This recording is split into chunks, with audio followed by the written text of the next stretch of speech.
राम राम जय श्री राम। साध्वी यशोदा दीदी डांग जिल्लो वैदेही संस्कार धाम परिवार गुरु परम पूज्य राम साध्वी यशोदा दीदी वैदेही संस्कार धाम परिवार डांग गुरु परम पूज्य नित्य गोपाल दास महाराज श्री राम जन्मभूमि अध्यक्ष આજે હર્ષ અને ઉલ્લાસના દિવસો ચાલી રહ્યા છે।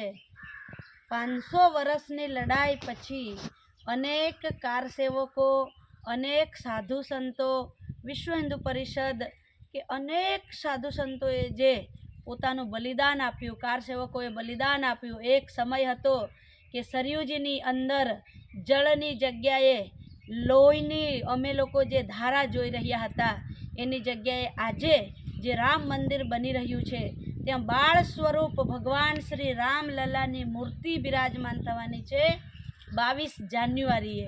અને એ 22 જાન્યુઆરી એ આપણા સૌનો નવા વર્ષનો દિવસ છે। એ દિવસે ત્યાં એક મૂર્તિની પ્રાણ પ્રતિષ્ઠા થવાની છે, એક મૂર્તિ આસામ જવાની છે અને એક મૂર્તિ મારા ડાંગમાં આવવાની છે। ત્યારે અમારા ડાંગનું સૌભાગ્ય છે કે જ્યાં પ્રભુ રામ વલકલ વસ્ત્ર પહેરીને આવ્યા હતા ત્યાં આજે બાળ સ્વરૂપમાં ભગવાન શ્રી રામ આવી રહ્યા છે।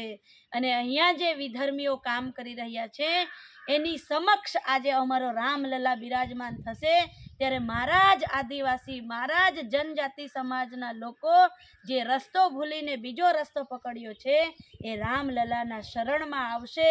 એ મને ખાતરી છે, એ મને વિશ્વાસ છે કે મારો રામલલ્લા બિરાજમાન જો ડાંગમાં થઈ જાય તો અહીંયા કોઈ પણ વિધર્મીઓ આવશે નહીં। આ સ્થાનક અમારા ડાંગનું દેવી દેવતાઓનું છે એવા આજે સ્થાનકમાં આપણે આ કહી રહ્યા છીએ। જય શ્રી રામ, રામ રામ।